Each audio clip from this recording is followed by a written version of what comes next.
quatrième rencontre TV Chine de ce mois d'août 2021, dans lequel j'accueille des personnes que je trouve très inspirantes. Et tu es Pascal de Bligui. Et bien voilà, je t'ai rencontré tout à fait par hasard. Tu es un cadeau. Et je t'ai rencontré parce que j'ai entendu parler de toi par une participante qui m'a dit qu'elle avait été très touchée par un livre que tu as écrit, que j'ai ici, qui s'appelle Cadeau. Et au départ, elle m'avait dit qu'elle avait été touchée par ce livre et que ça l'avait aidé au niveau de son burn-out. Et donc, je pensais que c'était un livre qui parlait de burn-out. Et quand je l'ai eu en main, oh là là là là là là, je le feuillette d'ailleurs comme ça. C'est un cadeau d'ailleurs. C'est un livre qui est extrêmement vaste, qui parle d'énormément de choses, qui est d'une richesse incroyable. On ne lit pas ce livre, c'est ce que je te disais tout à l'heure, on ne lit pas ce livre comme ça en une minute, ni même en une journée. On lit ce livre, j'ai envie de dire, il est sur la table de nuit et on l'ouvre, on le feuillette. Il est d'une richesse incroyable. Tu fais référence à énormément de choses. Alors, c'est vrai que moi, dans cette foulée de rencontres que je faisais pour ce mois d'août, j'ai eu envie de te rencontrer. Et puis, ça a été une chouette rencontre tout de suite. On a un vrai cadeau. Et donc, je te remercie d'avoir répondu tout de suite oui. Et puis, on a décidé justement d'axer notre rencontre sur « Et si le burn-out était un cadeau ?» ce qui est quand même un petit peu audacieux comme manière d'orienter les choses, parce que c'est vrai que quand on est dans le burn-out, on ne trouve pas du tout que c'est un cadeau. Mais avant d'en arriver là, j'ai envie de te dire, mais est-ce que tu as envie de nous dire qui tu es, toi, Pascal ? Oui, mais écoute, Brigitte, d'abord, la première chose que je voudrais faire, c'est te remercier. Et c'est vrai que voilà, on n'a pas encore eu l'occasion de partager encore énormément de choses ensemble, mais ce qui a été partagé était, comme tu l'as dit, tout de suite instinctif et très chouette. Et si j'ai tout de suite, avec grand plaisir, répondu oui à ton invitation, c'est parce que j'étais touchée par ta démarche qui est de donner un petit peu de positif et de lumière et de joie et de pensée positive dans une période qu'on traverse qui n'est quand même pas très facile et qui est empreinte quand même de morosité, même si le soleil est un petit peu revenu. Donc voilà, donc je voulais aussi commencer par te remercier par rapport à ça et te dire tout mon plaisir d'être là aujourd'hui pour partager. C'est vrai, pour partager ma conviction, et c'est de ça qu'on va parler, je pense, essentiellement, que tous sur nos chemins de vie, qui que nous soyons, en fait, on rencontre des épreuves, on a des choses difficiles à vivre et à traverser. Et ma conviction, c'est qu'en fait, on n'est pas seul sur ce chemin et qu'en fait, on reçoit beaucoup de cadeaux, d'où le titre de mon livre. C'est vraiment ça, quoi. Ce sont tous ces cadeaux que nous recevons, parfois à notre insu, mais qui nous permettent d'avancer sur ce chemin qui n'est pas toujours facile. Ça, je crois que c'est un euphémisme. Voilà. Alors, qui je suis, je ne sais pas comment me définir. J'ai peut-être plutôt envie de raconter un petit peu ce qui m'a amené à écrire ce livre, parce qu'en fait, au départ, rien ne me destinait a priori à écrire ce livre. De formation et de profession, je suis juriste à la base, donc j'ai étudié le droit.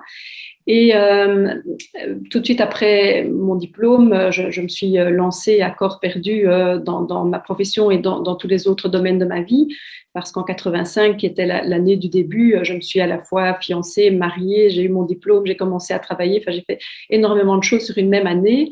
Et c'est un peu comme si à ce moment-là, mon propre train avait pris sa route. Et il a vite roulé très vite ce train, parce que je voulais faire beaucoup de choses. Et puis j'avais un métier qui était quand même très prenant. Et puis, après mon mariage, quelques années après, il y a 2 petites filles qui sont venues compléter ma vie et je me donnais à fond dans tous les domaines. Et c'était une chouette période. En fait, tout allait bien parce que voilà, tout se passait bien. Toute cette énergie que je donnais, elle était récompensée par des chouettes résultats. Et ce dont je ne prenais absolument pas conscience à ce moment-là, c'est qu'en fait, j'étais en train de m'épuiser. et je creusais le lit de ce qui deviendrait plus tard un burn-out, mais c'était encore un peu tôt, je ne m'en rendais pas compte. Oui, c'est vrai que j'ai commencé à avoir quelques petits maux physiques qui sont apparus, j'ai commencé à avoir des peurs que je n'avais pas avant, par exemple la peur de parler en public alors que j'étais avocat, c'était assez handicapant. Et c'était un des signes de cet épuisement qui s'intensifiait. J'avais des cystites à répétition, j'avais différents petits maux, mais je ne faisais pas du tout de lien ni entre eux, ni avec le fait que en fait, mon corps était en train de me lancer des signaux pour me dire que je devais arrêter et que c'était trop. Et en même temps, je sentais bien que mon métier était lourd et que les week-ends, je n'avais qu'une seule hâte, c'était de me reposer pour arriver à affronter la semaine qui suivait. Donc tout ça n'était en fait pas très normal, mais je ne le conscientisais pas. Et à l'époque, on ne parlait pas encore de ce genre de choses. Hein. L'épuisement, on n'en parlait pas encore. Voilà, absolument. Et alors, en fait, justement, ce qui s'est passé, c'est que une de mes filles, la plus petite, qui avait 6 ans, a fait une chute à vélo. Et cette chute à vélo était pour moi un choc émotionnel. Elle était fort abîmée, elle était inanimée sur le bord de la route, sa figure ensanglantée. Et c'est comme si ce choc avait brisé en moi un petit fil qui tenait encore. Et ce fil s'est brisé à ce moment-là. Et bon, j'ai pu gérer tout ce qu'il fallait au moment même. Mais après, quand j'ai repris le boulot, quelques jours après, je me suis rendu compte que quelque chose s'était vraiment cassé en moi. Je ne comprenais pas ce qui m'arrivait. Je suis allée voir un médecin, un psychiatre qui m'a dit, mais ma petite dame, vous faites un burn-out. Mais ce mot, moi, je ne l'avais jamais entendu. Je ne savais pas du tout ce que ce monsieur me racontait. La seule chose qui me rassurait, c'était qu'il avait l'air de comprendre ce qui m'arrivait, alors que moi, je ne le comprenais pas. Et en fait, ça, on en reparlera encore. Ça s'est révélé effectivement être un cadeau dans le sens où j'ai été obligée de m'arrêter. Hein. Bon, ma locomotive, de toute façon, ne voulait plus avancer. Donc, j'ai été obligée de me mettre à l'arrêt. Et j'ai été obligée de réfléchir à des choses, au fond, auxquelles je ne réfléchissais pas en temps normal, tout simplement parce que je n'en avais pas le temps ni l'énergie. Et ça m'a ouverte, en fait, ça a été le début d'un chemin de développement personnel et aussi de thérapie, parce que j'ai quand même dû me faire aider à ce moment-là. Et ça a été le début d'un chemin. Et puis, j'ai repris le travail au bout d'un certain temps. Chasser le naturel, il revient au galop. Ma locomotive a repris la route d'abord lentement et puis elle a commencé à se réactiver, à rouler de plus en plus vite. Et puis, ce qui s'est passé un peu plus loin sur mon chemin, c'est autre chose.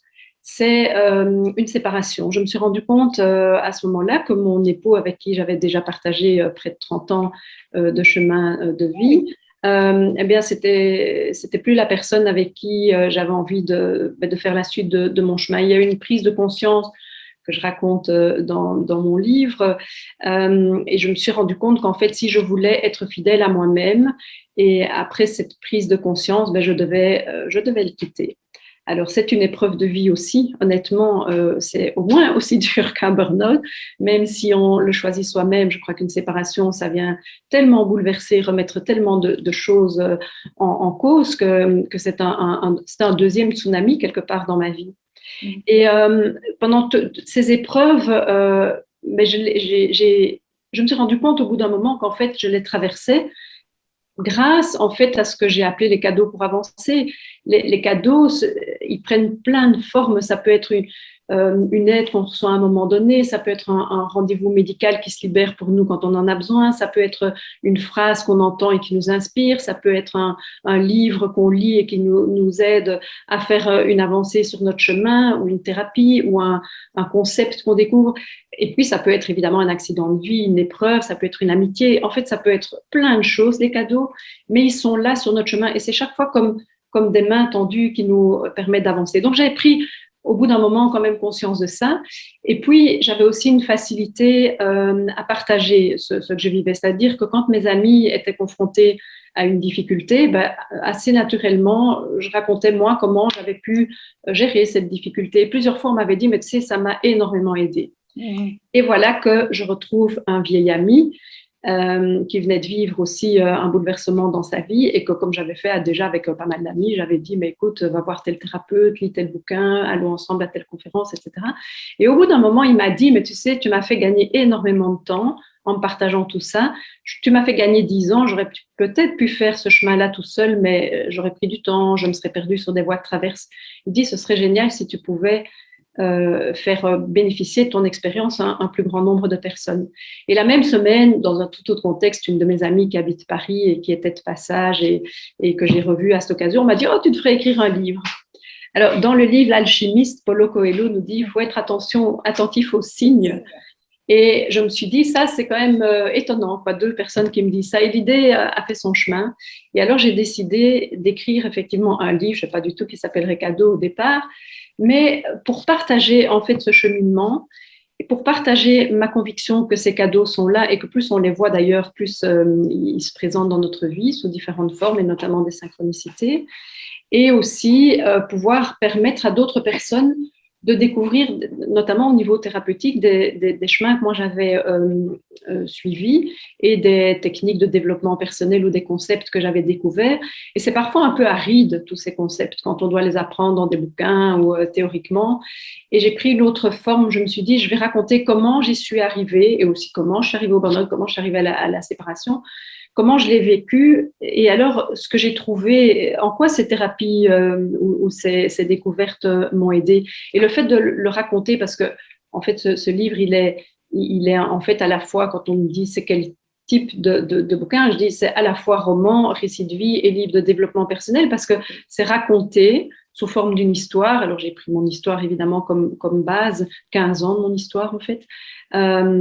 Et donc c'est raconté, c'est le récit de ma vie, mais c'est aussi un livre qui explique pas mal de concepts de développement personnel ou d'idées, oui, et qui partage aussi beaucoup de lectures pour partager de manière à ce que ce soit un recueil qui permette à d'autres personnes d'être aussi, enfin de recevoir un cadeau sur leur chemin par ce partage. C'est cette envie de partager et de partager ce que moi-même j'avais reçu et de démystifier aussi certaines choses, parce que je me dis, je dois prendre un exemple. Par exemple, la kinésiologie, c'est quelque chose de très bizarre. Quand on n'est jamais allé chez un ou une kinésiologue, ça paraît très bizarre puisque c'est le corps qui répond à nos questions. Et j'ai trouvé cette technique thérapeutique tellement puissante que je me suis dit, c'est quand même dommage d'être arrêté par le fait que c'est mystérieux ou étonnant ou peut-être ça peut faire un peu peur. Et donc, j'ai raconté comment j'étais arrivée moi-même un jour à aller consulter une kinésiologue. C'était parce que j'avais vraiment la phobie de la mort pour mes enfants et pour mes proches. Et en une séance, paf, ce truc a sauté. Et après ça, je me sentais tellement mieux. Donc, pour moi, c'était un énorme cadeau sur mon chemin parce que ça m'a libérée de quelque chose qui me pourrissait de la vie, cette peur permanente. Et voilà, le fait de le raconter, de le démystifier, le nombre de personnes après qui ont pris contact avec moi en disant « Est-ce que vous pourriez me donner les coordonnées de votre kinésiologue parce que voilà, je vais aussi aller chercher de l'aide à ce niveau-là ». Alors ça, c'est le cadeau pour moi, le retour d'avoir pu, rien que parce que j'ai partagé voilà, ce cheminement, avoir des personnes que ça aide, c'était vraiment mon objectif. Et donc, en fait, c'est aussi un cadeau, la manière dont tu es arrivé à écrire ce livre. Finalement, c'est les autres qui t'ont fait ce cadeau, c'est de te dire à quel point tu les avais aidés. Et donc, comment est-ce que tu as écrit ce livre? C'est aussi ça que j'ai envie de… Parce que c'est d'une richesse, ce livre. Franchement, je suis bluffée par la profondeur de ce livre, par toutes les références qu'il y a. Tu fais des références à des concepts de développement personnel, mais aussi à beaucoup d'auteurs. Combien de temps est-ce que tu as mis pour écrire ce livre? Comment est-ce que tu as fait pour l'écrire? Là, c'est un petit peu la curiosité. Et je sais aussi qu'il y a beaucoup de gens qui sont comme toi dans une démarche de transmission. Comment est-ce que tu as fait pour l'écrire? Ben, écoute, au début j'ai d'abord dû me convaincre moi-même. Je sais qu'au début, je disais toujours si je l'écris, et puis un jour, je me suis dit, ok, je vais arrêter de mettre le si devant, je vais y aller et je vais commencer. Et ce qui m'a étonnée et réjouie d'ailleurs, c'est que j'ai l'impression d'avoir été inspirée dans le sens où jamais je n'ai eu le syndrome de la page blanche. Wow. Et puis j'avais pas énormément. Enfin, en fait, combien de temps j'ai mis pour l'écrire déjà? Entre 4 et 5 ans. Mais ça s'explique. Ça ne m'étonne pas parce qu'il est vachement complet. Hein. Oui.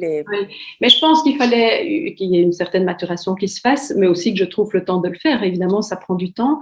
Et en fait, très souvent, c'est quand j'avais une semaine de vacances En fait, je me suis dit, une semaine, un chapitre. Il se fait que j'arrivais à écrire un chapitre en une semaine. Et ce qui est particulier, c'est que je n'ai pas du tout fait de canevas ou de plan au départ. Si je dois prendre une métaphore, c'est comme si j'avais eu devant la table, devant moi, toute une série de morceaux d'un puzzle. Et au fur et à mesure, parce qu'il y avait plein de choses que j'avais envie de partager, des livres que j'avais lus, des choses que j'avais comprises, des techniques thérapeutiques, des concepts, etc. Et c'est comme s'ils étaient tous étalés sur la table devant moi, et que au fil de l'écriture, hop, ben je trouvais, et le fil conducteur, c'était ma vie, ce qui m'était arrivé de manière romancée. Mais c'est comme si à chaque fois, j'arrivais à relier une pièce. Je donne un exemple par rapport à la mort. Je me suis souvent interrogée par rapport à la mort. J'ai lu assez bien de choses. J'avais envie de partager la vision qui m'avait tellement moins rassérénée par rapport à la mort, qui est celle d'Elisabeth Kubler-Ross. Oui. Elle a écrit notamment un livre que je trouve, dans lequel moi j'ai trouvé beaucoup de réconfort au moment du décès de ma maman, qui s'appelle La mort. Non, je l'avais lu avant. La mort est un nouveau soleil. J'avais envie de partager ça pour aider des personnes qui sont confrontées à ça. Mais voilà, ça, c'est au moment où j'ai raconté justement le décès de ma maman et comment je l'avais vécu, que j'ai pu partager ce que j'ai compris de la mort et ce que cette lecture m'a apporté. Et c'est comme ça un peu au fil du récit. Si à un moment j'ai parlé du burn-out, j'ai pu raccrocher certaines choses, un peu de théorie par rapport au burn-out au moment du fil du récit. Et donc, au fur et à mesure que j'avançais dans les chapitres, je prenais tous ces morceaux de puzzle sur la table. Et puis, à un moment, eh bien, c'est comme si la table était vide. Et j'étais arrivée à la fin de mon récit. Et à ce moment-là, j'avais un nombre conséquent de pages, j'en avais assez, donc je me suis dit, c'est bon. Et je terminais sur une note très positive, puisque 2 ans après ma séparation, j'ai retrouvé mon vieil ami qui s'appelle Nelson dans le livre, parce qu'il aime la navigation, le bateau, et Nelson, c'est le nom d'un grand marin. Et donc, ma vie était repartie sur une autre voie après avoir vécu toutes ces difficultés. Ce que je ne savais pas à ce moment-là, au moment où j'ai commencé l'écriture du livre, c'est que je referais plus loin sur la route un second burn-out qui est arrivé en cours d'écriture du livre. Et ça, je ne l'ai pas raconté. Une de mes amies m'a dit, mais enfin, tu n'as pas raconté ton deuxième burn-out. Je dis, mais ce n'était pas nécessaire. Ce que j'avais envie de partager était déjà dans le livre. Et puis, en arrêtant à la période où j'avais retrouvé ce vieil ami qui pour la petite histoire, est devenu mon second mari. Voilà, ça terminait sur une note tellement positive qui me permettait de faire passer ce message qu'après la pluie revient toujours le beau temps, que le récit s'est tout naturellement terminé et achevé à ce moment-là. Mais donc, ce n'était pas planifié, ça s'est fait tout seul, en fait. Et quand tu parles de fil conducteur dans ton livre, et pour moi, il y a vraiment un fil conducteur, et tu l'as dit au début, c'est « on n'est pas seul ». Et tu as lié ça avec Paulo Coelho, qui est « il faut toujours lire les signes ». Pour moi, ça, c'est vraiment ton gros fil conducteur, et finalement, c'est aussi le titre de ton livre, enfin, je crois. Oui, mais ces signes sont aussi des cadeaux, parce que ce sont comme des indicateurs sur notre chemin. Et ce livre de Paulo Coelho nous invite à les voir, parce qu'en fait, ce qu'il y a, c'est que souvent, on ne les voit pas. Et moi, pendant tout un temps, j'étais un peu dans le brouillard par rapport à ça. Et je crois que c'est un petit peu ça, ma prise de conscience à un moment que j'ai eu envie de partager, c'est que même, en fait, si on n'en est pas conscient, on reçoit des cadeaux, des signes et toutes sortes de cadeaux, comme j'ai dit. Et à partir du moment, c'est ça qui est magique, c'est qu'à partir du moment où on en devient conscient, d'abord on les voit et on voit tous ceux qu'on a, mais en fait, ils se multiplient, parce qu'à partir du moment où on a cette ouverture, quelque part, je pense qu'on les appelle soi-même. Hein. C'est un peu la loi de l'attraction. Plus on est sur un chemin positif, plus notre chemin devient positif. Plus on voit les cadeaux, plus on en reçoit. Plus on en reçoit, plus on en donne. Et finalement, on est dans une spirale tout à fait positive. Et justement, tu donnes beaucoup d'exemples de regarder les signes et lire les signes. Est-ce que tu as envie de nous partager une histoire ou une parabole sur ces signes, justement, ou sur comment apprendre à lire les signes ou comment les voir Oui, je vais peut-être 2 choses que je peux partager. D'abord, un exemple de signes et de cadeaux que j'ai reçus, et puis peut-être effectivement une petite fable. Donc, j'ai expliqué que j'avais fait un premier burn-out là, oui. Après 15 ans de métier d'avocat. Donc, à la faveur, quelque part, de ce burn-out, j'ai quand même compris que c'était trop. Ce que je vivais, c'était trop et ce métier était trop lourd pour moi. Mais en même temps, j'étais épuisée, donc j'avais vraiment pas d'énergie pour chercher autre chose. Et en plus, j'étais convaincue qu'à 37 ans, unilingue et n'ayant qu'un diplôme de droit, je n'intéresserais personne. Donc, j'étais évidemment dans une croyance tout à fait limitante. Qu'il valait bien mieux que je reste avocat parce que de toute façon, il y a rien d'autre qui était là pour moi. Donc, dans ce mental-là, et je venais de rentrer de vacances, j'allais reprendre bientôt le travail après cet arrêt pour le burn-out.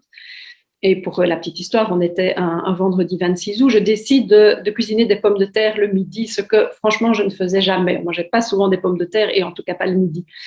Et pour coller mes pommes de terre, j'avais besoin forcément d'un journal. Et sur ma terrasse, il y avait 2 gros sacs jaunes de tous les journaux de l'été qui attendaient que je les porte au recyclage. Et donc, ces 2 sacs étaient ouverts. Et au hasard, je prends un journal que j'ouvre tout à fait au hasard et je dépose mes pommes de terre. Et je vois, entre mes pommes de terre, qu'il était mis qu'on cherchait un juriste francophone.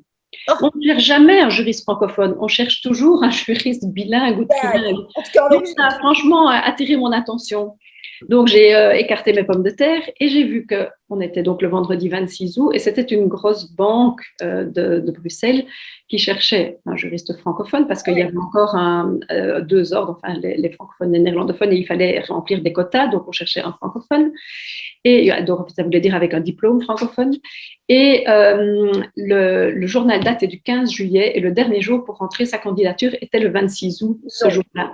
Et on demandait une expérience en droit financier que j'avais. Donc, je me dis, ça doit être un signe. En tout cas, je me suis sentie appelée par ça.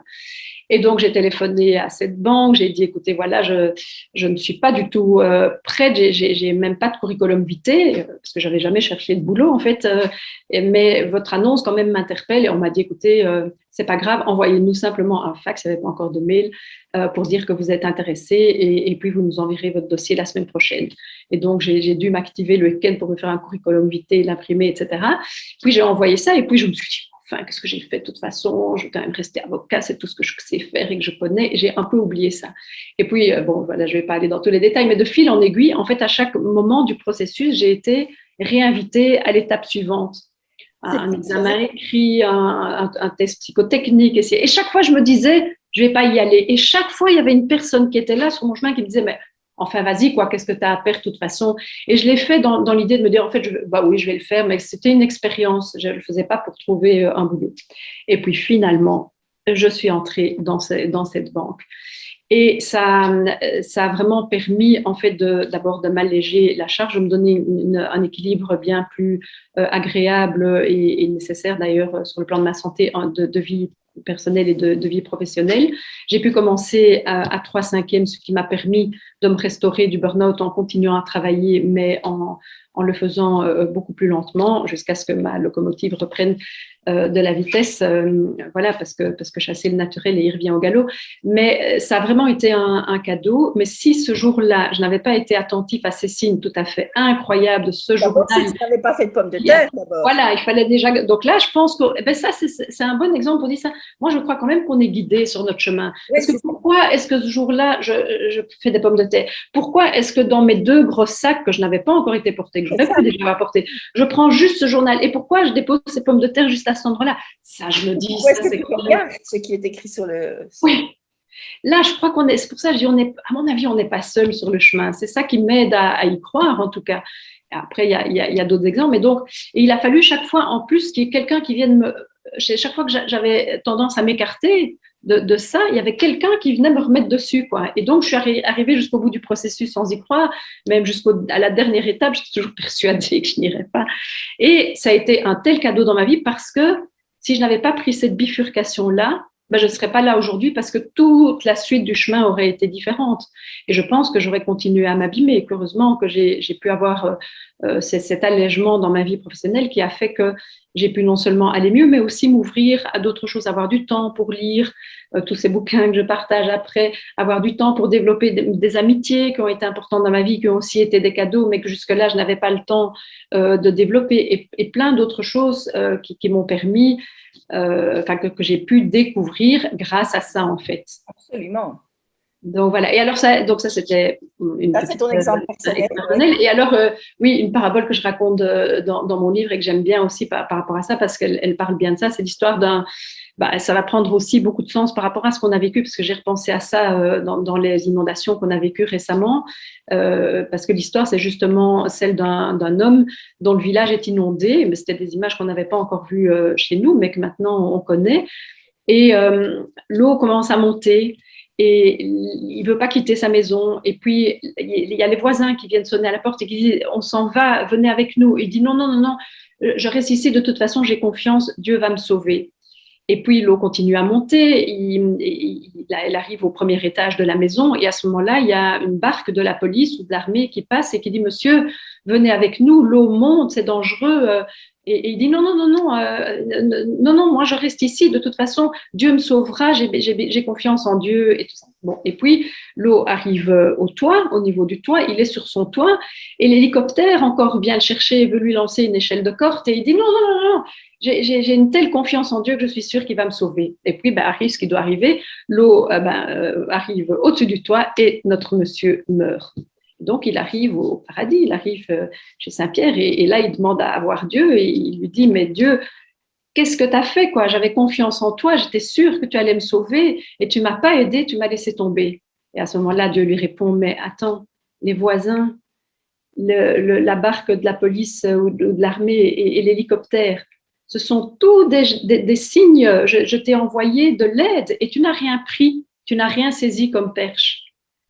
Et donc, j'aime cette histoire parce qu'elle montre que, oui, les cadeaux sont là, ils nous sont tendus comme des perches, mais il faut les saisir, ces perches. Et le problème, en fait, c'est que si on ne les voit pas ou si on ne comprend pas que ce sont des perches, on les laisse passer. Alors, ce n'est pas nécessairement grave parce qu'il y en aura peut-être d'autres sur la suite de notre chemin. Mais en tout cas, moi, dans cette histoire de pommes de terre, c'était certainement une perche qui m'était lancée pour me dire, OK, si tu prends cette perche, eh bien, ta vie va bifurquer et vers quelque chose de mieux pour toi, ou en tout cas, en tout cas, moi, je peux dire ça a été un vrai cadeau. Mais si je ne l'avais pas vu, bon, peut-être qu'il y en aurait eu une autre plus loin. Hein. Après les voisins, il y a quand même eu la police et puis il y a quand même eu l'hélicoptère. Mais il faut qu'on voit les aides qui sont disponibles pour nous. Il faut qu'on saisisse les perches, qu'on voit les cadeaux et alors on avance, quoi. Donc ça j'aime vraiment beaucoup cette histoire. Magnifique, c'est magnifique. Effectivement, comme tu dis, il y en a plusieurs. Hein. Tu n'aurais pas eu le journal et tu n'aurais pas eu cette petite annonce, il y aurait peut-être eu autre chose. Et voilà. Mais merci en tout cas parce que je trouve qu'elles sont juteuses. C'est magnifique comme exemple. Mais j'ai envie de revenir au burn-out et à ce que tu as donné comme exemple sur ton histoire personnelle où tu disais, en fait, je trouve que ce qui est important, c'est que tu dis… dès le départ, mon corps m'a donné des signes. Et très tôt, dans mon histoire, mon corps m'a donné des signes pour me dire que j'étais en train de creuser mon burn-out. Et je crois que c'est important parce qu'on a des signes très tôt. Et je crois que le burn-out, avant qu'il ne se déclare, mais il s'est déjà manifesté. Maintenant, c'est pas parce qu'on a peur de parler en public qu'on est en pré-burnout. C'est pas parce qu'on se fait des bobos ou des migraines qu'on est en pré-burnout. Alors, comment est-ce qu'on peut faire la différence quelque part entre tous ces signes-là et une situation où on doit vraiment faire attention parce que il y a quelque chose qui est en train de nous dire tu n'es plus dans la bonne voie, parce que je ne sais pas si tu es d'accord avec moi, mais j'ai le sentiment que le burn-out, c'est quand on n'était plus dans la bonne voie. D'abord, est-ce que tu as ça en fait? Oui, tout à fait, tout à fait. La dimension du sens, pour moi, est très importante dans le burn-out. Je vais peut-être d'abord répondre à la première partie de ta question et puis je reviendrai sur cet aspect-là parce que c'est fort important. Mais écoute, donc, le burn-out va d'abord se manifester par des signes. Le burn-out, il faut d'abord savoir ce que c'est.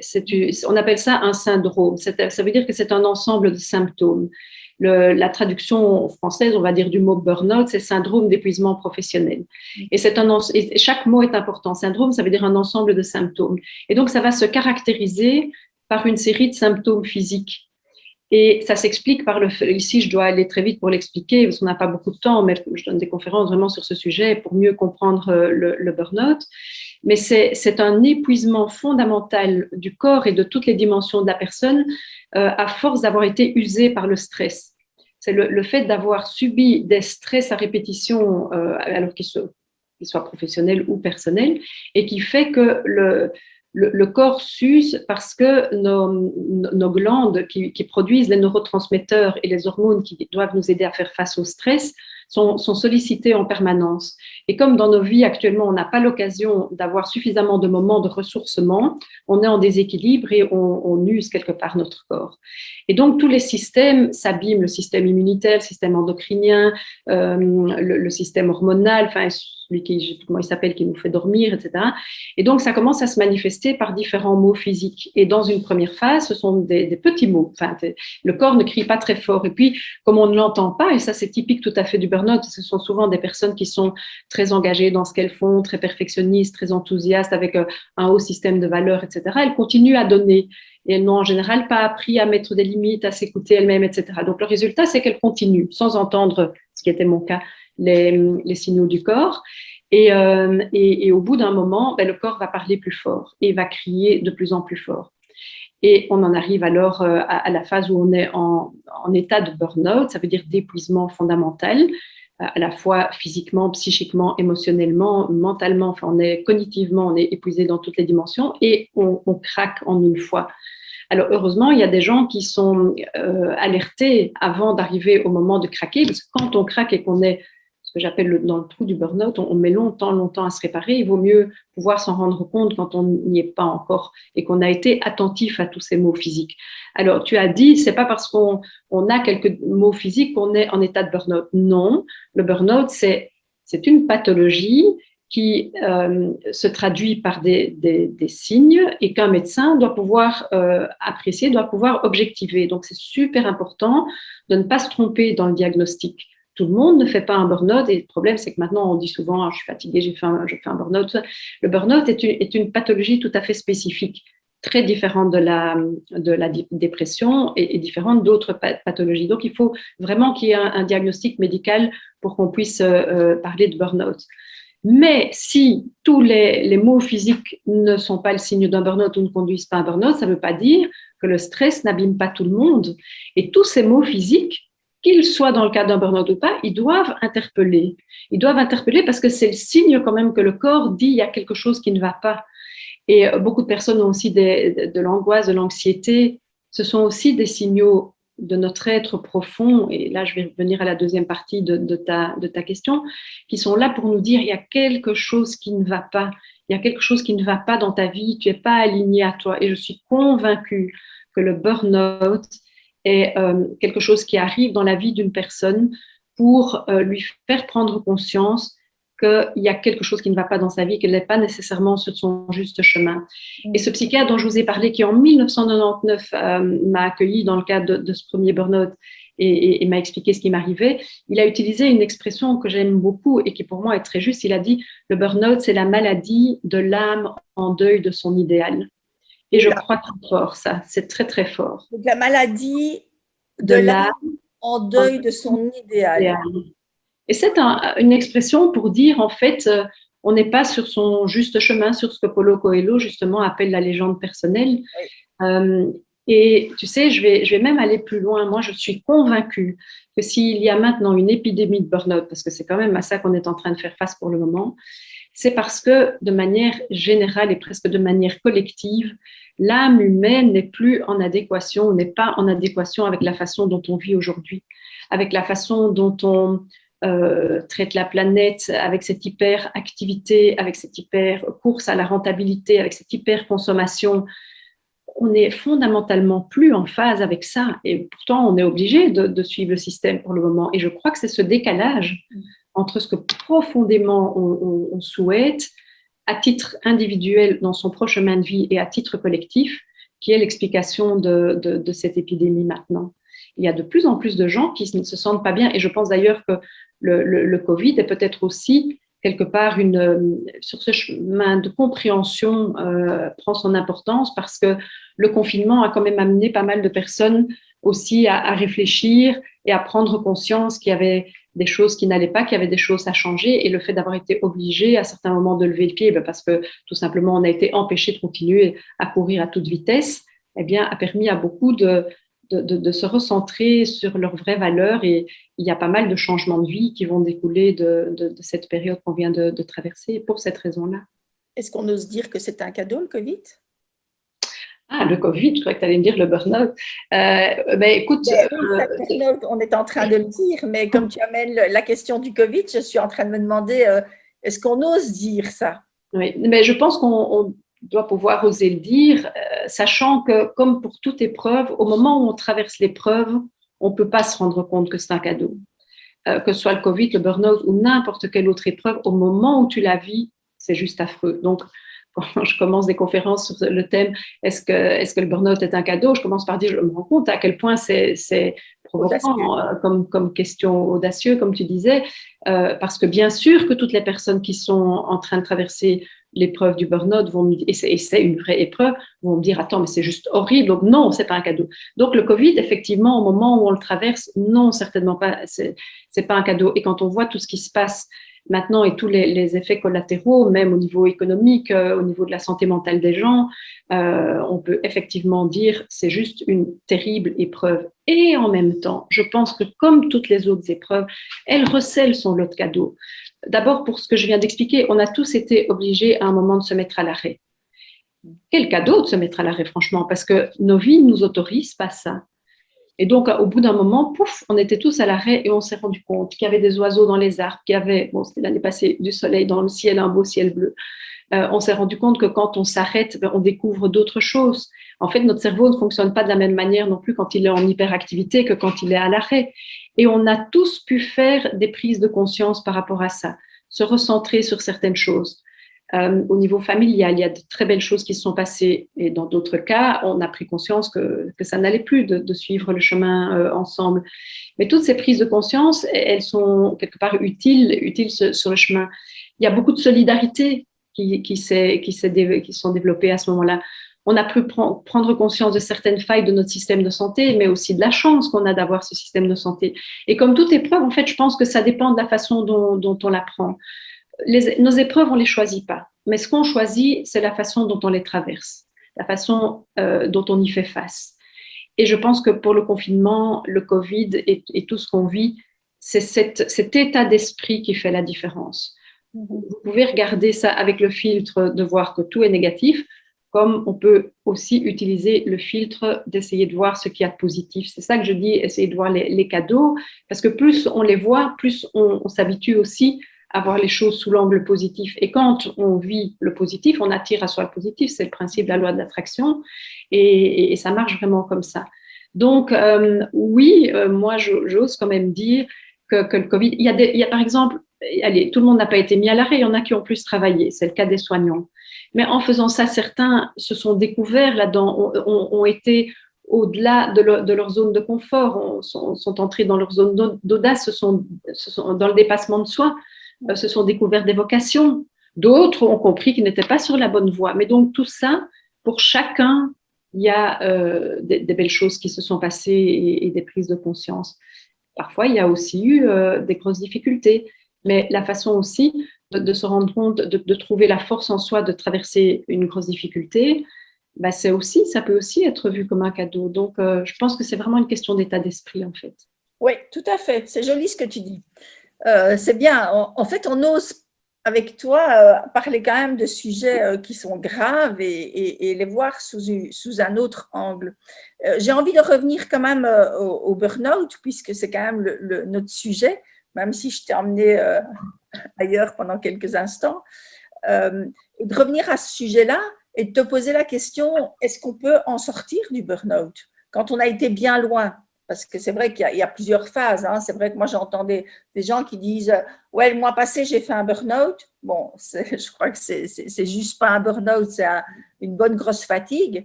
Mais c'est vrai qu'il y a des gens qui ont fait des burn-out. Moi, je sais que j'ai fait un gros burn-out où j'ai été jusqu'à la dépersonnalisation, à la perte d'identité. J'ai vraiment été très, très loin. Mais je vais te poser la question, puisque toi, tu as un centre qui s'appelle le centre, rappelle-moi le nom de ton centre psyché, le centre psyché à Waterloo, oui. Qui a ça comme visée, qui est d'aider les gens à sortir des burn-out qui sont vraiment des grosses pathologies. Comment est-ce qu'on sort en fait du burn-out? C'est plutôt la question que je vais te poser, c'est comment est-ce qu'on en sort? Quelles sont les étapes en fait pour sortir du burn-out? Mais d'abord, je voudrais dire que si je me sens autorisée à parler de ça et à répondre à ta première question avec un oui franc et massif, oui, on sort du burn-out. J'ai traversé cette épreuve à 2 reprises dans ma vie. Une première fois en 1999, après 15 ans de métier, et puis en 2015, après de nouveau 15 ans de métier. Aujourd'hui, je suis toujours juriste pour la moitié de mon temps.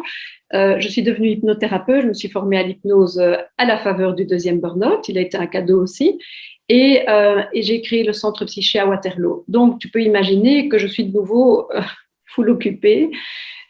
Tout ça m'occupe beaucoup et je suis tout à fait réparée et je suis capable de le faire. Donc, chaque fois que je reçois une personne qui est en train de traverser cette épreuve, je lui dis, je suis la preuve vivante que vous allez vous rétablir. Je peux vous le promettre. Moi, j'aurais tellement eu besoin qu'on me dise ça quand je ne comprenais pas ce qui m'arrivait dans le premier burn-out.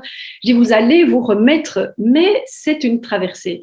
Et c'est vrai qu'alors, un peu comme les anciens alcooliques aident les nouveaux alcooliques parce qu'ils savent jusqu'au plus profond d'eux-mêmes ce que vit la personne. Moi, de la même manière, j'ai eu envie d'aider, d'apporter ma pierre à cette problématique-là parce que c'est celle que je connais jusqu'au plus profond de mes cellules. Je sais ce que vivent les personnes qui vivent ça. Et comme tu le disais, une grosse fatigue, c'est pas un burn-out. Un burn-out, c'est un effondrement total. Et avant encore de répondre à ta question, je vais rebondir sur quelque chose que tu as dit et qui est très, très important. Tu as dit, je suis allée jusqu'à la perte d'identité. Ouais. Je pense que c'est ça la chose la plus difficile dans le burn-out, c'est qu'on perd son identité. C'est exactement ça. Le burn-out vient dire à la personne, la façon dont tu fonctionnais jusqu'ici ne marche plus, même si c'était une façon formidable de fonctionner, parce que les personnes qui font des burn-out, ce sont des personnes investies dans ce qu'elles font. Elles sont, comme je l'ai dit tout à l'heure, enthousiastes, engagées, perfectionnistes, elles pensent aux autres. Donc, elles pensent qu'elles sont justes sur ce chemin-là, puisqu'elles sont tellement ouvertes aux autres et tellement peu centrées sur elles-mêmes. Ça paraît tout à fait juste. Sauf que, en faisant ça, elles sont en déséquilibre et que notre premier devoir, c'est quand même de prendre soin de notre véhicule terrestre qui est notre corps et de notre âme qui est à l'intérieur. Mais là, on s'oublie dans ce déséquilibre. Et donc, arrive cette rupture fondamentale, le fait que du jour au lendemain, on ne peut plus fonctionner comme on fonctionnait, parce que c'est vraiment ça qui se passe, on n'est plus capable de fonctionner, on faisait 1000 choses la veille et du jour au lendemain, on ne sait plus rien faire. Et donc, on est complètement perdu, complètement perturbé de dire, mais si je ne peux plus être cette personne-là, qui suis-je? Et toute cette traversée du burn-out, c'est vraiment une invitation à redécouvrir, mais qui on est vraiment. Derrière peut-être un masque qu'on s'est mis parce qu'on a dû répondre aux attentes de nos parents, de notre entourage, de la société, etc. On s'est construit une identité qui n'est pas notre identité profonde. Et le burn-out vient nous inviter à ça, à se demander, mais en fait, est-ce que j'étais vraiment cette personne-là? Mais le problème, c'est qu'évidemment, quand on est là et on est complètement sur des flots agités, là, on a quitté la terre ferme, on ne sait plus qui on est, on ne sait pas que plus loin, il y a une autre rive, il y a une autre terre ferme qui nous attend, et que là, on sera à la fois nous-mêmes et peut-être un peu quelqu'un d'autre, mais on ne le sait pas encore et on ne sait pas qui on sera. Donc, cette perte d'identité est peut-être la chose la plus compliquée. Ouais. Donc, comment est-ce qu'on Juste pour faire une parenthèse, d'où la raison pour laquelle finalement beaucoup de gens ne peuvent pas reprendre leur métier, le métier ou la fonction qu'elles avaient avant le burn-out. Oui, parce qu'en fait, mais d'abord, pour 2 raisons, parce que souvent, donc, quand ce sont des vrais burn-out, la personne a été fort abîmée très profondément. Et donc, c'est un peu comme l'enfant qui se brûle à une bougie, il ne va plus approcher la bougie. On a peur de retourner dans ce qui nous a abîmés. Ça, c'est une première raison. Mais l'autre, c'est celle que tu soulignes, c'est que tout ce cheminement intérieur qui accompagne cette traversée du burn-out va faire qu'on va faire des prises de conscience et que on va peut-être se dire au bout du compte, en fait, il faut que je change parce que je ne suis pas sur la voie de mon âme, quelque part sur ma légende personnelle, comme dit Paulo Coelho. Mais en même temps, je dis souvent aussi, en rigolant, on n'est pas tous appelés à aller faire du fromage de chèvre en Ardèche. On ne doit pas tous changer de vie. On peut rester dans notre vie. Moi, quelque part, de nouveau, je suis quand même restée juriste, mais à mi-temps. Et puis, j'ai développé à côté de ça quelque chose qui avait du sens pour moi. Et donc, j'ai adapté ma vie parce que c'est vrai qu'il y a quand même la réalité, c'était quand même le métier auquel j'avais été formée et dans lequel j'étais à l'aise et dans ma zone de confort. Et on ne doit pas se jeter dans l'eau froide à tout point de vue. Donc, on n'est pas obligé de tout jeter en une fois. Mais les choses prennent du sens. Donc, par exemple, maintenant, mon job de juriste, il est surtout là pour me donner la sécurité financière et ça me laisse la place et l'espace de développer quelque chose qui fait sens pour moi. Donc, j'ai retrouvé ce bon équilibre et ça me permet de continuer ma route d'une façon qui est beaucoup plus équilibrée, qui a du sens et qui donc va faire que j'espère bien que je ne vais pas reprendre le mur du burn-out un peu plus loin. Et cet accompagnement-là, je pense qu'on ne peut pas le faire tout seul. On a besoin d'aide parce que, je dis toujours, c'est comme si on veut monter au sommet de l'Everest. On peut partir tout seul, grimper les sac à dos et partir. Mais il y a beaucoup de chances qu'on se perde en chemin, qu'on est très très froid, qu'on soit découragé, qu'on redescende. Si on veut arriver en haut de l'Everest, on va avancer plus facilement si on a des bons Sherpas qui nous aident à porter le matériel et des bons guides qui connaissent déjà le chemin.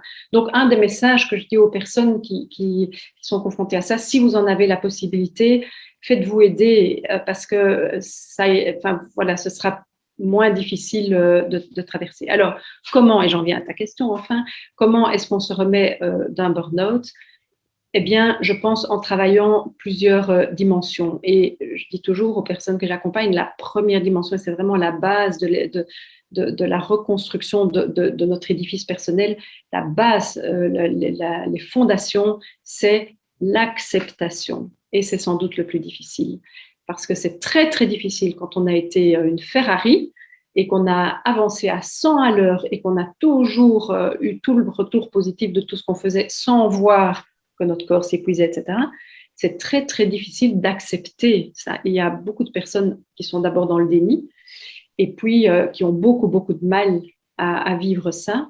Et donc, ils sont en lutte intérieure. Et j'ai parfois des personnes qui arrivent après 6 mois qui me disent, en fait, rien n'a changé, je suis en arrêt depuis 6 mois, mais ce qui fait que ça n'a pas pu changer, c'est qu'elles n'ont pas d'abord compris où elles en sont et puis elles n'ont pas accepté où elles en sont. Et ça, c'est vraiment le travail de base. C'est la compréhension de ce qui m'arrive.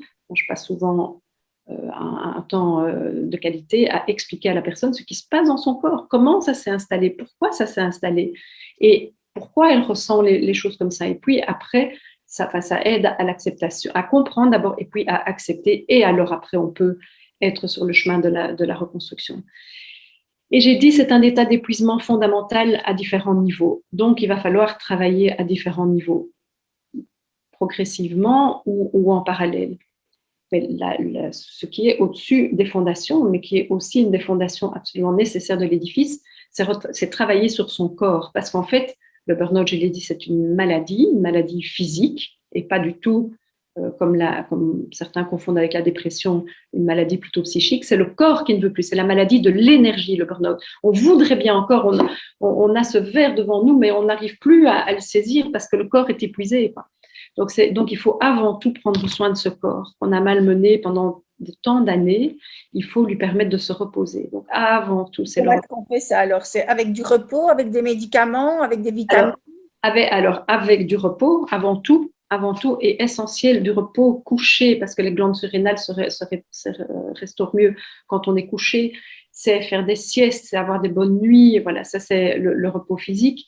C'est des compléments alimentaires. Parce qu'on est tellement fatigué et on est tellement fatigué, comment vais-je dire, les cellules jusqu'au niveau cellulaire, on a besoin d'être reconstruit. Et les glandes, toutes ces glandes qui produisent les neurotransmetteurs sont épuisées, notamment les glandes surrénales, et on doit les aider, on doit aider le corps à retrouver son énergie.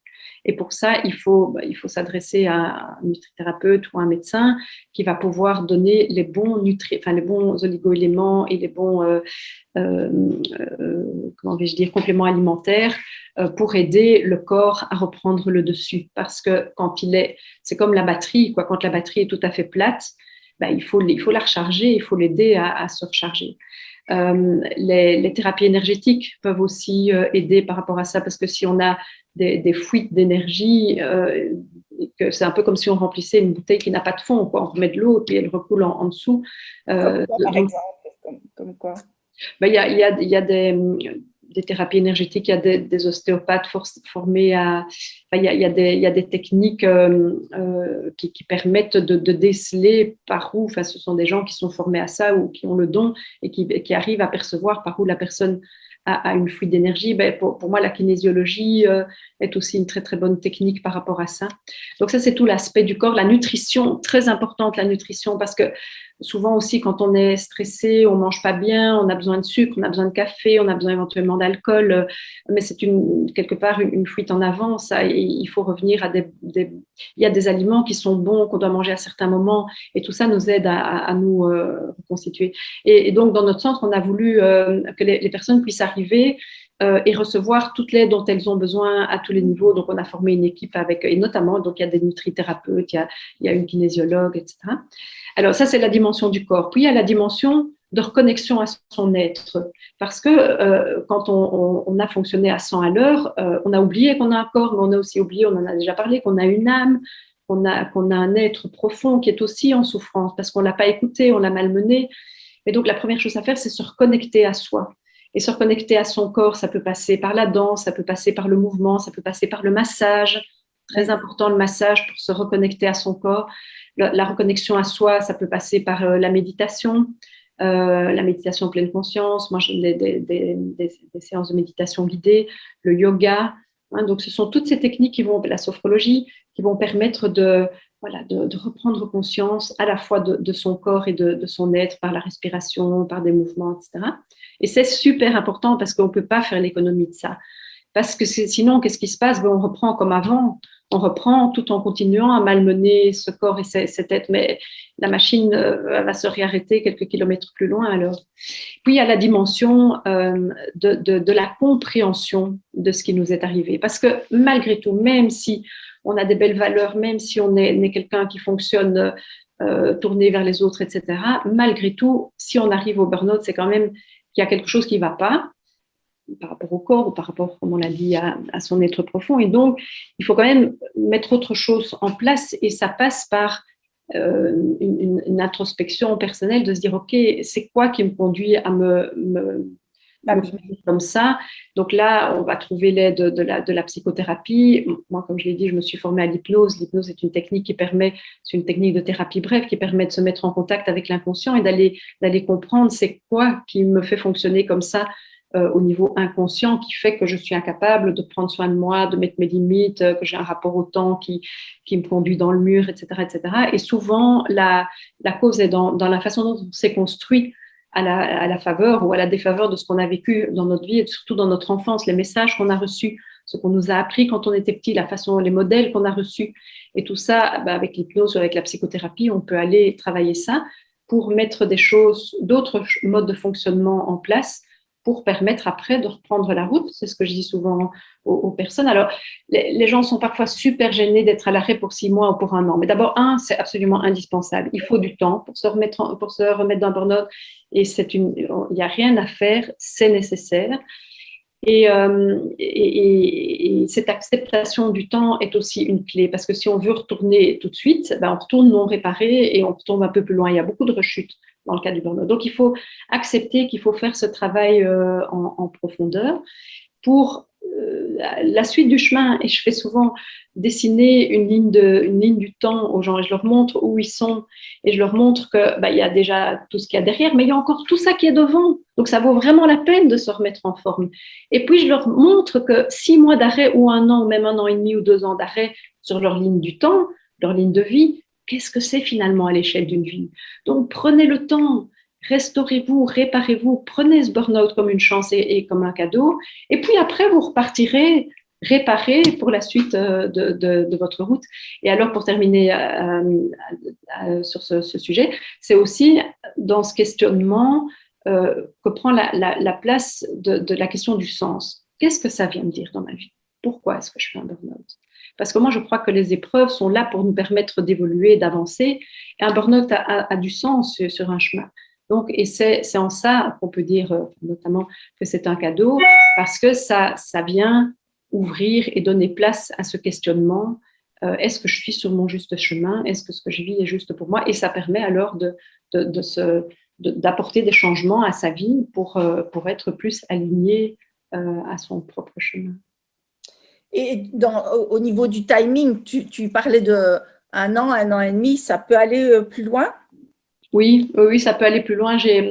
Moi, dans la formation que j'ai eue à la prise en charge du burn-out, le médecin qui était spécialisé là-dedans parlait de jusqu'à 4 ans.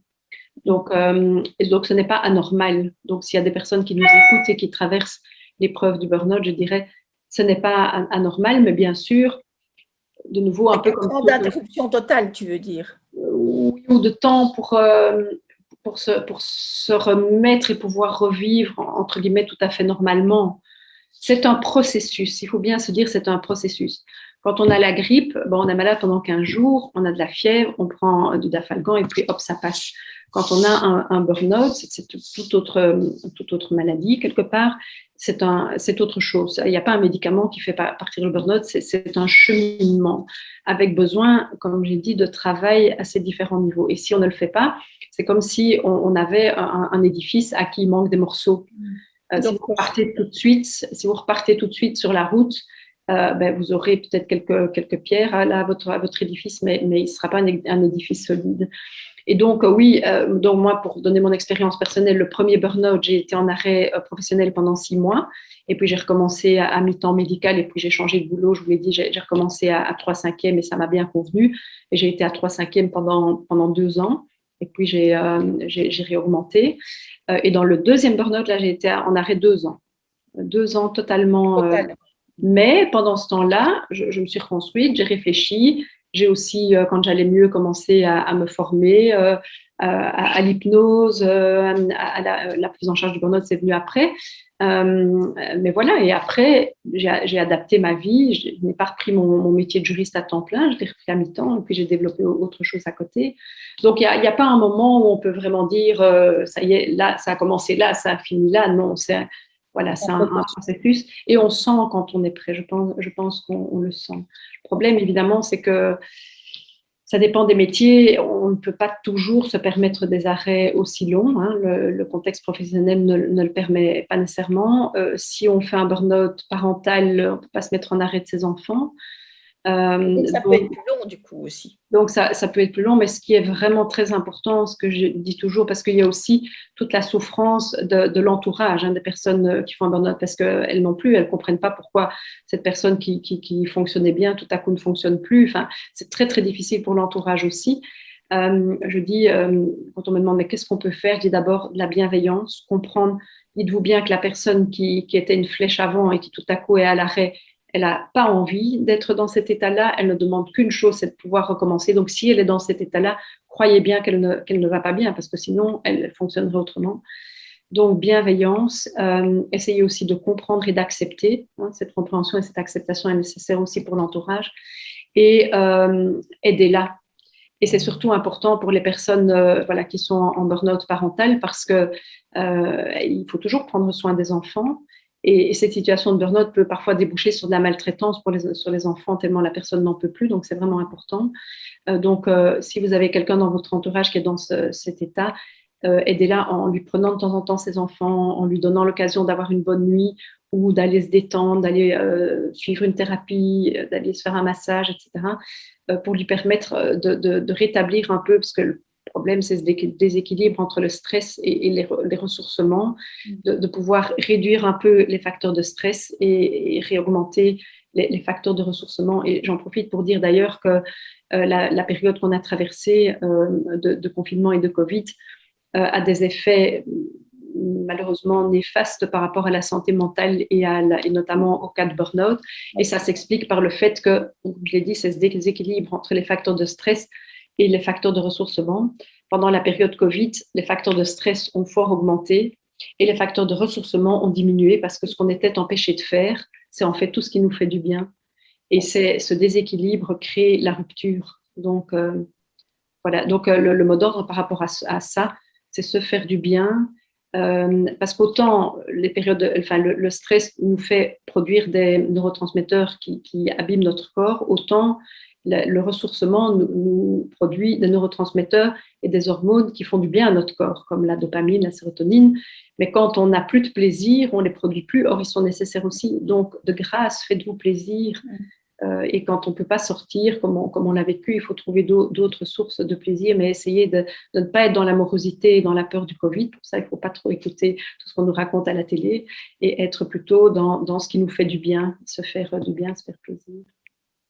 Ok, très riche tout ce que tu nous dis. Alors, je vois qu'il n'y a pas de questions. Je pense que voilà. Je ne sais pas ici si… Oui, vas-y Mathieu, tu as une question. Vas-y. Bonjour Brigitte, bonjour Pascal. Mathieu. Alors, je suis vraiment parfaitement en phase avec ce que dit Pascal. Je pense qu'effectivement, les épreuves, même si sur le moment même, elles sont très éprouvantes et parfois ça peut être très hard, c'est vrai qu'avec le recul, on en ressort grandi. Comment? Il y en a eu 2-3, des épreuves. Oui, c'est ça. Et en fait, je remarque, c'est vrai qu'avec le temps, j'ai plus peur de me planter parce que je sais que ça me fait grandir en tant qu'être humain et que c'est toujours très riche en apprentissage et donc dans tous les cas, c'est bénéfique. Hein, donc, même si c'est dur sur le moment même et qu'on ne voit pas le bout du tunnel, et heureusement qu'on a effectivement des personnes qui peuvent nous aider pour nous sortir de ces périodes qui sont vraiment, parfois, on ne voit pas le bout du tunnel et on a parfois besoin de quelqu'un qui vient nous aider. Mais alors, ma question qui était la suivante, c'était, est-il possible d'éviter ce fameux épuisement fondamental dû au stress? Est-ce qu'on peut déjà prendre les devants? Est-ce qu'il y a des techniques ou bien des habitudes, des bonnes habitudes à avoir pour justement ne pas en arriver jusque-là? Oui, bien sûr. Ce qu'il faut bien comprendre, c'est ce que j'expliquais, c'est ce déséquilibre qui se crée entre tout ce qui nous stresse et nos moments de ressourcement. Je vais juste vous raconter par rapport à ça comment notre ancêtre, l'homme des cavernes, vivait. Parce qu'en fait, l'homme des cavernes, il avait à peu de choses près le même corps que nous et le même cerveau, sauf qu'on a développé un peu plus notre préfrontal, on réfléchit un peu plus que lui. Mais c'était quoi sa journée? Il était assis près de son feu, il attisait son feu et de temps en temps, il sortait de sa grotte pour aller chasser. Et quand il allait chasser, il se trouvait parfois face à un animal sauvage ou à un mammouth. Alors, comme nous, toujours, son inconscient était formaté pour lui permettre de survivre. Donc, si c'était l'animal qui voulait manger, il allait combattre, et si c'était le gros mammouth, il allait fuir. Et ce qui se passait dans son corps à ce moment-là, c'est que tout se mobilise pour lui permettre le combat ou la fuite. Donc, le corps s'accélère, les muscles se bandent, comment vais-je dire, il y a l'afflux à notre cerveau pour nous permettre de vivre ça. Et en même temps, il y a des fonctions qui s'arrêtent. Quand on doit combattre le mammouth, on n'est pas fatigué, enfin, on ne doit pas dormir, on n'a pas faim, on ne doit pas faire pipi, on est tout dirigé vers le combat. Et puis, il avait tué son animal ou il avait fouillé le mammouth, et qu'est-ce qu'il faisait? Il retournait s'asseoir dans sa grotte, se calmait, où il allait cueillir les baies, et hop, il se remettait à l'équilibre. Qu'est-ce qui se passe maintenant? Notre corps, enfin, notre inconscient, notre cerveau sont toujours programmés pour permettre notre survie. Le stress est là pour ça. Le stress, c'est là pour nous aider à combattre le danger. Le problème actuellement, c'est que notre stress, il est permanent. Et non seulement il n'est plus extérieur à nous, comme le mammouth ou l'animal sauvage, il est intérieur. C'est toute notre peur, notre anxiété. Donc, on a peur de tout. On a peur pour nos enfants, on a peur de perdre notre boulot, on a peur d'attraper le Covid, on a peur de ne pas y arriver, etc. Et tout ça, ce sont des stress. Et donc, de la même manière que face au mammouth, on demande à notre corps de se mobiliser pour faire face à ce stress et pour la survie. Et donc, en permanence, nos glandes qui doivent produire les neurotransmetteurs et toutes ces comment je dire, dimensions de notre corps qui se mettent en état d'alerte le font en permanence et ça nous épuise. Par contre, si on arrive à contrebalancer ce stress par des moments de récupération, on abîme déjà moins son corps. Donc, pour répondre à votre question, oui, on peut ne pas arriver au burn-out en ayant un meilleur équilibre de vie et en permettant à son corps de faire face aux conditions de vie qu'on est obligé de vivre maintenant. Et donc, ça veut dire se donner du repos, se donner des bons moments, manger correctement, prendre des compléments alimentaires si on est fatigué et être à l'écoute de ces signaux du corps parce que ça ne vient pas du jour au lendemain. On ne tombe pas du jour au lendemain en burn-out. C'est un long processus. Moi, je le compare au monoxyde de carbone qui s'installe dans le corps de façon incolore, inodore et insipide. Et un beau jour, il frappe, exactement comme le monoxyde de carbone. Mais il s'est installé et le corps a envoyé des signaux. Donc, être attentif aux petites choses qui commencent à apparaître, des maux de tête qu'on n'avait pas avant, des maux de dos, des sauts d'humeur, des troubles cognitifs du genre je descends à la cave, je ne sais plus pourquoi je suis partie, ou j'ai du mal à supporter mon écran ou à me concentrer. Tout ça, ce sont des signaux qui doivent alerter. Et à ce moment-là, quand on tire la sonnette d'alarme à temps, eh bien, on peut mettre en place toutes ces choses dont j'ai parlé et qui sont nécessaires pour se reconstruire. Ben, on peut le faire à titre préventif pour éviter de tomber. Et il vaut mieux faire comme ça que d'attendre d'être dans le trou pour mettre tout ça en place. Très bien, merci pour ces explications. Donc voilà, Mathieu, tu sais ce que tu peux faire. Oui, et je me demandais aussi, faire du sport, ça fait partie aussi ça permet aussi de retrouver une énergie Bien sûr. dire, positive et qui nous permet de réduire le stress, je pense. Hein. Tout à fait, le sport réduit le stress et alors tout ce qui permet d'être dans l'instant présent aussi. Parce que quand on est dans l'instant présent, on ne pense plus à son passé avec ses regrets, on n'anticipe pas le futur et on n'a pas ses peurs. On est là et tout ce qui permet d'être dans l'instant présent comme la méditation ou du jardinage ou de la balade dans la nature, enfin tout ce qu'on peut faire qui nous ramène simplement à l'instant présent est bénéfique aussi. Top. Super. Ben écoute, je pense qu'on est arrivé tout doucement au bout et tu nous as vraiment enrichi et c'est vraiment génial ce que tu as apporté pendant cette bonne heure de rencontre. En tout cas, Pascal, est-ce que tu as envie voilà, de clôturer ça par le mot de la fin? Et je te propose justement de donner le mot de la fin. Le mot de la fin, ce serait sans doute voyons nos cadeaux et acceptons-les, mais dans le sens aussi acceptons nos épreuves, parce que comme Mathieu disait, elles nous renforcent. Moi, toutes les épreuves que j'ai eues sur mon chemin, et je le dis dans le dernier chapitre de mon bouquin, c'est mon puzzle à moi, c'est ce qui a fait que je suis celle que je suis aujourd'hui. Et une phrase que je me suis souvent dite en traversant ma vie, c'est cette épreuve-là, elle était tellement difficile que pour rien au monde, je ne voudrais la revivre, mais pour rien au monde, je voudrais ne pas l'avoir vécue. Parce que si je suis là aujourd'hui, bah, c'est parce que j'ai vécu ça, quoi. Et donc, gardons cette confiance que nos épreuves interviennent sur notre chemin de vie pour une bonne raison, que même si on ne voit pas tout de suite cette bonne raison, c'est quand même quelque chose qui va nous permettre d'avancer, nous faire grandir et qu'un jour, on pourra se dire, eh bien, ouf que ça m'est arrivé, quoi, parce que si ça m'était pas arrivé, ben, je serais pas là où je suis aujourd'hui. Et alors, je voudrais donner voilà, un encouragement pour le mot de la fin aussi. Après la pluie revient toujours le beau temps. Donc, peut-être que le ciel n'est bleu que par intermittence. Après, on aura peut-être encore des nuages, mais quand on est dans l'épreuve, et c'est ce que Mathieu disait, on se sent comme dans un tunnel, on se sent embourbé, mais il y a une fin au tunnel. Il y a un jour, on retrouve la lumière, on retrouve le soleil. Ça rejoint un peu ce que Céline Santoni disait dans l'entrevue qu'elle a eue avec toi il y a quelques jours. Il y a toujours quelque chose au bout du tunnel et ces lignes de faille qui viennent de nos épreuves, en fait, nous renforcent, nous rendent plus forts, nous rendent plus beaux. Et donc, ça vaut vraiment la peine de le vivre et de passer par là, quoi. Merci, c'est magnifique, Pascal. Je te remercie beaucoup.